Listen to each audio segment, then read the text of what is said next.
GS news Bharat Udaipur Rajasthan. दोस्तों देखिए, IPS अब भारतीय न्याय संहिता बीएनएस बलात्कार पर ये है सज़ा 376 की जगह 64 की दफ़ा। कानून के हाथ तकनीक के साथ। देखिए आप, पुलिस यातायात उदयपुर, गाड़ी चलाते समय मोबाइल का प्रयोग ना करें, इससे ध्यान भटकता है। ड्राइविंग से पहले बस एक काम कीजिए, कमर पर पेटी बांध दीजिए। लाल बत्ती खतरे के निशान, इसे तोड़कर कोई देते हैं मौत का पैगाम। शराब पीकर गाड़ी ना चलाएं और मौत की कोई गारंटी मुक्त पाओगे। सड़क दुर्घटना में घायल तुरंत अस्पताल पहुंचाएं, ना कि वीडियो बनाएं। डीजीपी महोदय से, श्री उत्तर रंजन साहू साहब से जो अपना स्वागत उद्बोधन। माननीय मुख्यमंत्री महोदय, माननीय गृह राज्य मंत्री महोदय, मुख्य सचिव महोदय, अतिरिक्त मुख्य सचिव गृह, अतिरिक्त मुख्य सचिव मुख्यमंत्री कार्यालय, उपस्थित सभी अधिकारीगण, बीसी के सीएजी सदस्यगण, ग्राम रक्षक, सुरक्षा सखी, बाकी गण्यमान्य नागरिकगण।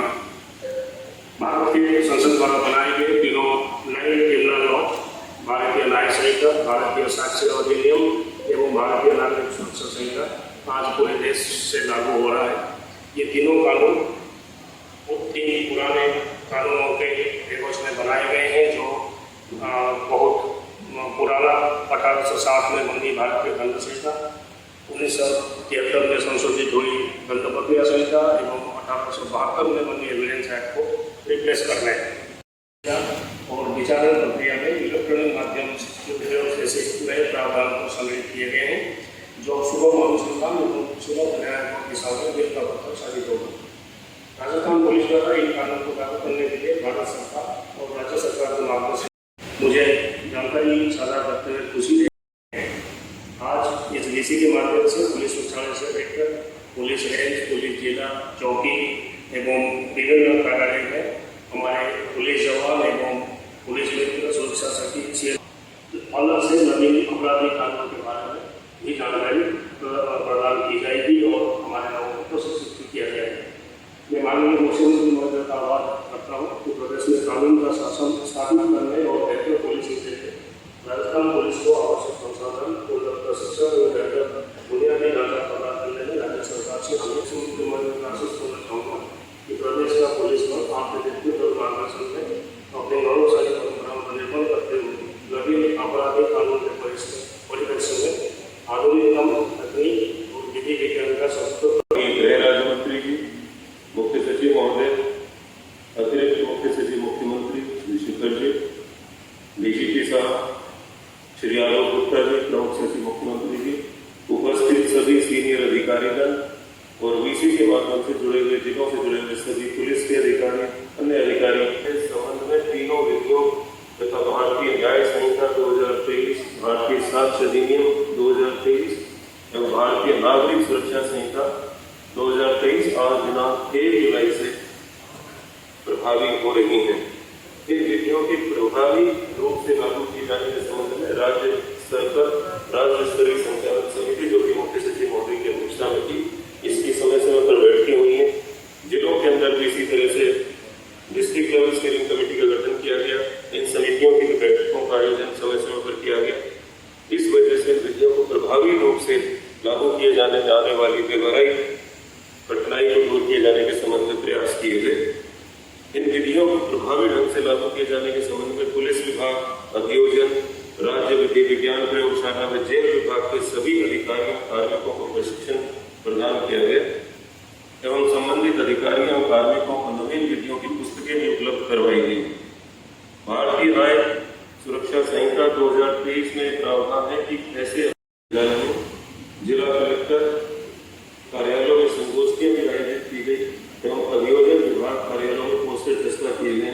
पुलिस विभाग द्वारा महिला एवं बाल सुरक्षा संबंधी प्रावधानों से संबंधित 10,000 पुस्तकें भी वितरित की गई हैं। मुझे आशा ही नहीं, पूर्ण विश्वास है कि आपराधिक न्याय प्रशासन के सभी स्तंभ आपसी समन्वय व सहयोग से इन विधियों के लागू किए जाने व आने वाली कठिनाइयों को दूर करने में सक्षम होंगे। जय हिंद, धन्यवाद। धन्यवाद एसीएसटी के सभी स्टाफ और सीएनजी के सदस्यगण,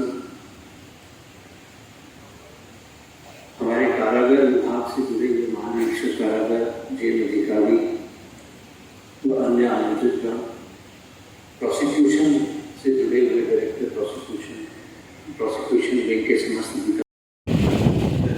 प्रभावी किए और बहुत से के सभी अधिकारियों और सीएसडी के सभी सदस्यों, आमजन के साथ डीसी से जुड़कर हमारे प्रेरणा स्रोत आदरणीय मुख्यमंत्री जी हम सबको संबोधित करेंगे।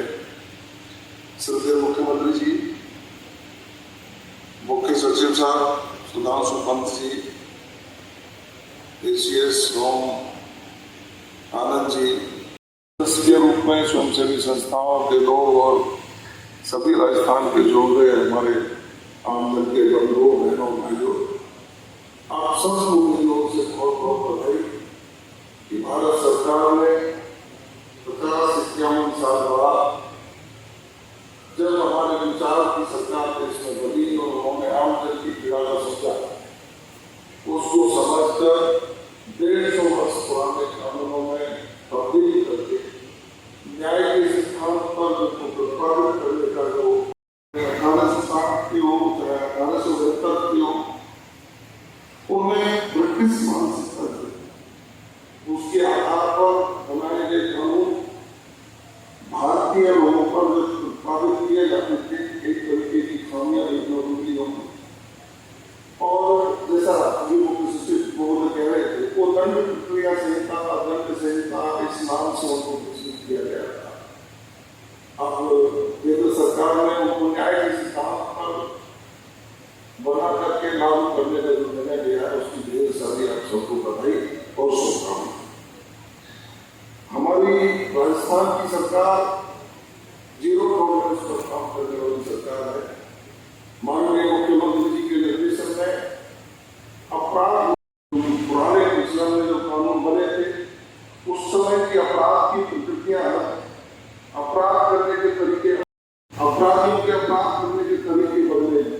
तो निश्चित रूप से आधुनिक तकनीक के आधार पर आधुनिक जो कानून बने हैं 2030, ये अपराध को रोकने में सहायक भी सिद्ध होंगे और पीड़ित पक्ष को न्याय दिलाने में भी सहायक सिद्ध होंगे। ऐसी हमारी अपेक्षा भी है और ये लागू करने के बाद आप महसूस भी करें।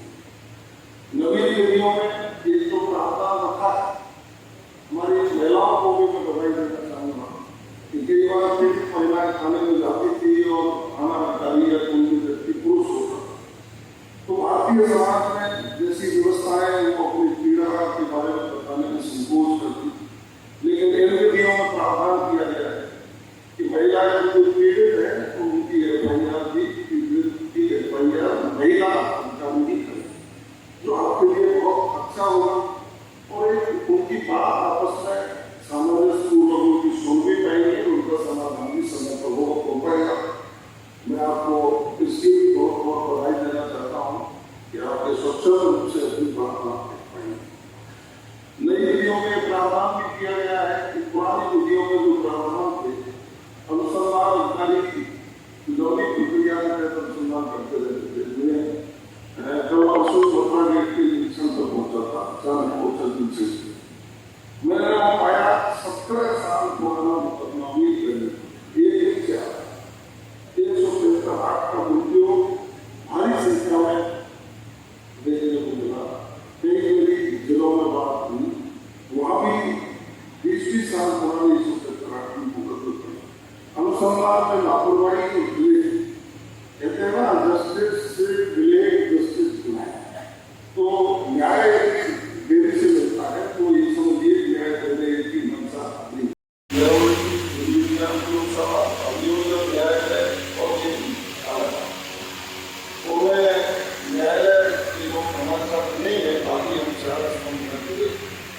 निश्चित रूप से हमारी अपेक्षा है और जो भी माननीय मुख्यमंत्री जी संवेदनशील हैं और बाहर करने के तुरंत बाद से अपराधियों पर लगे कसने का जिस तरह का प्रयास हुआ है, आज हमें आपको संतुष्टि होती है कि अपराध का खिलाफ संगठित अपराध या नकल माफी अपराध उन पर अंकुश लगा है और निश्चित रूप से राजस्थान की जनता को तुरंत न्याय दिलाना इससे शायद दुआ से शुरू हुआ।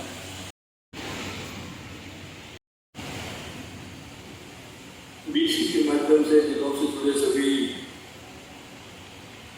पुलिस अधिकारीगण एवं अन्य सभी सीएपी सदस्य, सुरक्षा सखी, ग्राम रक्षक, पुलिस मित्र एवं सभी नागरिक भाई और बहनों,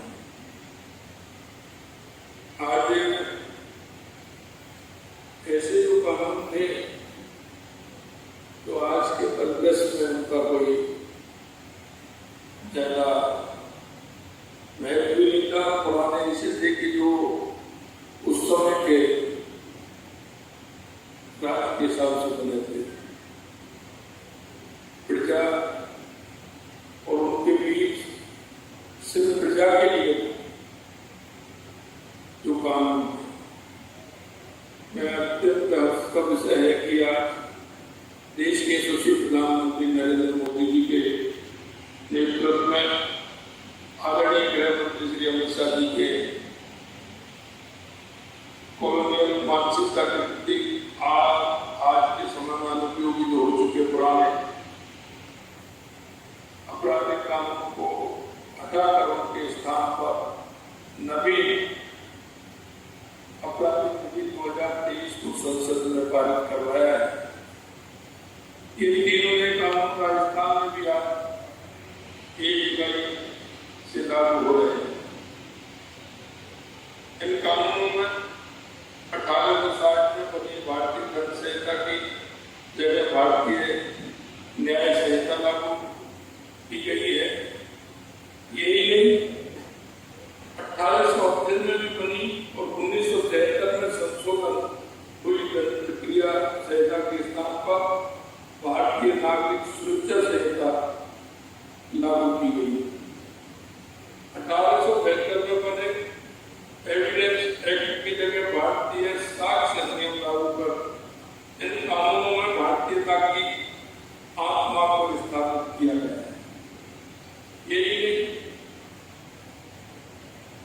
इन तीनों नए कानूनों से भारतीय नागरिकों, भारतीयता और भारतीय संविधान की मूल भावना को भी बदल मिले। जिन 3 पुराने अपराध कानूनों को नष्ट किया गया है वे करीब 150 साल पुराने अंग्रेजों के शासन के समय के थे। उनके शासन के समय के जो कानून थे उनमें आपको देख सकते हैं कि वो कानून प्रजा के लिए थे। प्रजा के प्रति उनका कैसी स्थिति थी या उनकी भाषा संज्ञान से ही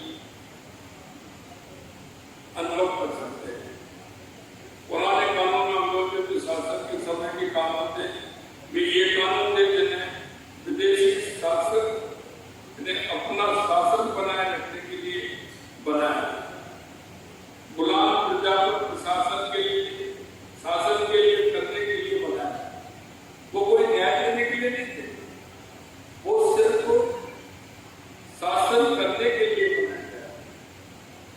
पुराने कानून में न्याय की कल्पना नहीं थी, इनमें केवल सजा का प्रावधान, न्याय नहीं था, क्योंकि उनको न्याय से कोई मतलब नहीं था। उन्होंने अपनी हुकूमत करनी थी, उसके अनुसार उन्होंने कानून बनाए। देश के दूसरे प्रधानमंत्री नरेंद्र मोदी जी ने लाल किले की प्राचीर से कहा था कि हमें जल्द से जल्द गुलामी की मानसिकता और गुलामी के प्रतीक चिन्हों को समाप्त कर नए आत्मविश्वास से भरे नए भारत की स्थापना करनी। आपने देखा होगा इस तरह की गुलामी के चिन्ह भी हैं और गुलामी की मानसिकता के वो कानून भी जिनको समाप्त किया गया है। यशस्वी प्रधानमंत्री जी ने जो कहा वो करके दिखाया, इसलिए मैं उनको बहुत बहुत शुभकामनाएं देता हूँ, बधाई देता हूँ। भारतीय जनमानस की भावना के अनुरूप नए आपराधिक कानूनों के केंद्र में न्याय की अवधारणा, पीड़ित केंद्रित सोच तथा त्वरित न्याय के सिद्धांत को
दी गई है, जिससे कि अपराध को बोध भी और वो उसमें आगे चल करके किसी अपराध के संज्ञान में नहीं आए। माननीय प्रधानमंत्री जी के विचारों को आत्मा करते हुए विधि विज्ञान के द्वारा अभियोजनों को और अधिक विस्तृत करने, ऑडियो वीडियो रिकॉर्डिंग के प्रावधान द्वारा पीड़ित पक्ष को विभिन्न रूप से मजबूत बनाया गया है। यही मानसिक बौद्धिक विकलांगता जैसे शब्दों का उपयोग किया गया है। पहली बार ये अपराधियों के लिए करुणा के साथ न्याय के सिद्धांत को ध्यान में रखते हुए सहानुभूतिपूर्ण रवैया अपनाने का लक्ष्य है। पहले तो जो शब्द उपयोग करते थे वो बौद्धिक विकलांगता जैसे शब्दों का उपयोग करते थे। इसमें करुणा के साथ न्याय के सिद्धांत को ध्यान में रखते हुए सहानुभूतिपूर्ण रवैया अपनाने का लक्ष्य है। नए आपराधिक कानून में युवाओं के प्रति एक ऐसे भविष्य की कल्पना की गई है जहाँ छोटे मोटे अपराध के लिए दंड के स्थान पर सामुदायिक सेवा को शामिल किया गया है, जिससे उनको एक अपराध रोक करके एक अवसर ये ऐसे व्यक्तियों की प्रायश्चित के तौर पर सामुदायिक सेवा कर समाज की मुख्यधारा में शामिल होने का अवसर प्रदान करें। वो इसलिए कि उसको लगेगा कभी कभी जिस तरह से अबोधता के कारण अपराध हो जाते हैं तो उन्हें सुधरने का मौका उनको ठीक प्रकार से समाज की मुख्य धारा में आने का अवसर भी उनको मिले। भारतीय अपराधिक न्याय प्रणाली की धीमी न्याय प्रक्रिया के कारण आलोचना की जाती है, लेकिन नवीन अपराधिक विधि में त्वरित न्याय को केंद्र में रखते हुए महत्वपूर्ण चरणों को नियत समय सीमा में बांधा गया है।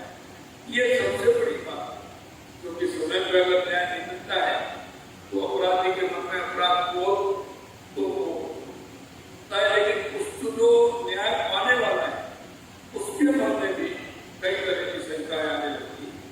अब पुलिस का उत्तरदायित्व होगा कि वे प्रभावी को 90 दिन होने पर उसके मुकदमे की प्रगति से अवगत कराए। इसी प्रकार प्राथमिक जांच को 14 दिन में संपन्न करने, बलात्कार संबंधी मेडिकल रिपोर्ट 7 दिनों में प्रदान करने, न्यायालय द्वारा पहली सुनवाई के 60 दिन में आरोप तय करना और विचार पूरा होने के 45 दिन में निर्णय दिए जाने के प्रावधान किए गए, जो मीट का पत्र साबित हो। वैज्ञानिक अनुसंधान को बढ़ावा देने, गंभीर अपराधों के घटना स्थल के निरीक्षण और साख जुटाने हेतु विधि वैज्ञानिकों का उत्तरदायित्व सौंपा गया है। ICJS सॉफ्टवेयर एप्लीकेशन के द्वारा पुलिस, अभियोजन विभाग, न्यायपालिका तथा जेल विभाग को एक साथ एक छत के नीचे लाने के प्रावधान किए गए हैं, जिससे पीड़ित को शीघ्र और सुगम न्याय मिल सके। नए कानून में महिलाओं और बच्चों के प्रति संवेदनशीलता रखते हुए बलात्कार के मामलों में विवाहित स्त्री के रूप में उम्र को 15 वर्ष से बढ़ाकर 18 वर्ष किया गया है। इसके अतिरिक्त पॉक्सो अधिनियम के अपराध, ऐसे गैंगरेप जैसे गंभीर मामलों में अपराधियों के हथकड़ी लगाने के प्रावधान किए गए हैं। नवीन आपराधिक विधि में बोलने की स्वतंत्रता, राष्ट्रीय सुरक्षा के मध्य संतुलन साधा गया है। सजा के डर के बगैर विचार व्यक्त करने के अधिकार को सुरक्षित रखते हुए उन गतिविधियों के विरुद्ध सजा की कार्रवाई को सुनिश्चित किया गया है जो राष्ट्र के लिए खतरा उत्पन्न करती है। यह आवश्यक है कि जो राष्ट्र के प्रति खतरा उत्पन्न करते हैं उन प्रावधानों को होना आवश्यक है। नए कानून अंग्रेजी हुकूमत की सोच को समाप्त करते हुए राजद्रोह के कानून की प्रावधानों को समाप्त कर उनके स्थान पर देशद्रोह का स्थान किया गया है, जो स्वतंत्र भारत के लोकतांत्रिक हितों की रक्षा करता है। नए अपराध के कानून